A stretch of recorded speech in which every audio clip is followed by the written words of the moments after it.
ಗಟ್ಟಿ ನಿರ್ಧಾರ ತಗೊಳ್ಬೇಕು ಅನ್ನೋದಾದರೆ ಸಿದ್ದರಾಮಯ್ಯರನ್ನು ಮುಂದುವರೆಸ ಇಂಥ ವಿಚಾರದ ಬಗ್ಗೆ ಧರ್ಮಪೀಠಗಳು ಹೇಳೋದು ಸೂಕ್ತವಾದಂಥದ್ದಲ್ಲ.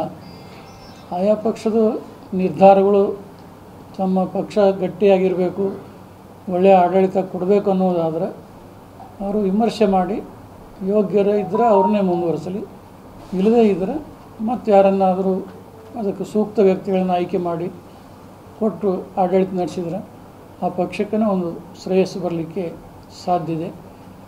ಮತ್ತು ಕೆಲವೇ ಸಮುದಾಯದ ಜನರನ್ನು ತುಷ್ಟೀಕರಣ ಮಾಡೋದಕ್ಕಾಗಿ ಕೆಲವು ಜಾತಿ ಜನಾಂಗಗಳನ್ನು ನಿರ್ಲಕ್ಷ್ಯ ಮಾಡ್ತಾರಲ್ಲ, ಅದು ಒಳ್ಳೆಯದಿಲ್ಲ.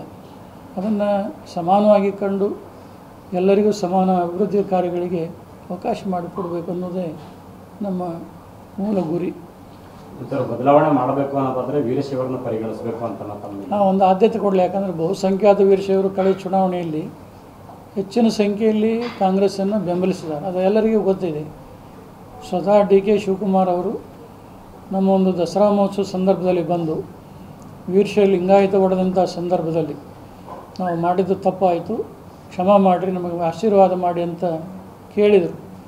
ಅದರ ಪರಿಣಾಮವಾಗಿಯೇ ರಾಜ್ಯದಲ್ಲಿ ಒಂದು ವಿನೂತನವಾದಂಥ ರೀತಿಯಲ್ಲಿ ಒಂದು ಹೊಸ ಆಯಾಮ ಕಾಂಗ್ರೆಸ್ಗೆ ಸಿಕ್ತಿ. ಅದನ್ನು ಸದ್ಬಳಕೆ ಮಾಡಿಕೊಳ್ಬೇಕಾದದ್ದು ಪಕ್ಷದ ಎಲ್ಲರ ಒಂದು ಕರ್ತವ್ಯ. ಅದನ್ನು ನಿರ್ಲಕ್ಷ್ಯ ಮಾಡಿದರೆ ಮತ್ತೆ ಆಘಾತ ತಪ್ಪಿದ್ದಲ್ಲ ಅನ್ನೋದು ಕೂಡ ಪರೋಕ್ಷವಾಗಿ ಹೇಳಲಿಕ್ಕೆ ಮರೆಯೋದಿಲ್ಲ.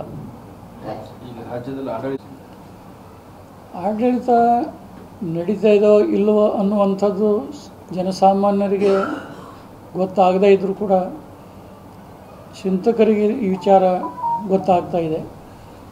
ಕೆಲವು ಗ್ಯಾರಂಟಿ ಯೋಜನೆಗಳು ಜನರ ಹಿತದೃಷ್ಟಿಯಿಂದ ಒಳ್ಳೆಯದಂತ ಕೆಲವರಿಗೆ ಅನಿಸ್ಬೋದು.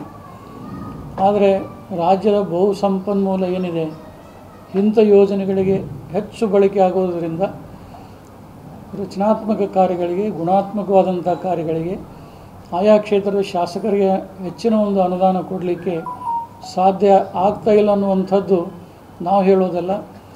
ಆ ಪಕ್ಷದ ಶಾಸಕರೇ ಈಗ ಅಲ್ಲಲ್ಲಿ ಧ್ವನಿಯನ್ನು ಎತ್ತಾ ಇದ್ದಾರೆ. ಆದರೆ ಆ ಧ್ವನಿ ಎಲ್ಲವೂ ಕೂಡ ಏಕೀಕೃತವಾಗಿ ಇನ್ನೂ ಮುಖ್ಯಮಂತ್ರಿಗಳ ಗಮನಕ್ಕೆ ತಂದರೆ ಅದರ ಪರಿಣಾಮ ಒಳ್ಳೆಯದಾಗಲಿಕ್ಕೆ ಸಾಧ್ಯ ಇದೆ. ಈ ಸಂಪನ್ಮೂಲ ಕ್ರೋಢೀಕರಣ ಮಾಡಿ ಗ್ಯಾರಂಟಿ ಯೋಜನೆಗೆ ಹಣ ಹೊಂದಾಣಿಕೆ ಮಾಡಬೇಕಾಗಿರೋದ್ರಿಂದ ಇವತ್ತು ಹಾಲಿನ ಬೆಲೆ ಆಗಲಿ, ಸಾರಿಗೆ ದರ ಆಗಲಿ, ಪೆಟ್ರೋಲ್ ಡೀಸೆಲ್ ಆಗಲಿ ಇವೆಲ್ಲ ಹೆಚ್ಚಾಗ್ತಾ ಇರುವಂಥದ್ದು ಸಾಮಾನ್ಯ ಜನರಿಗೆ ಭಾಳ ಹೊರೆ ಇದೆ, ಭಾಳ ಕಷ್ಟ.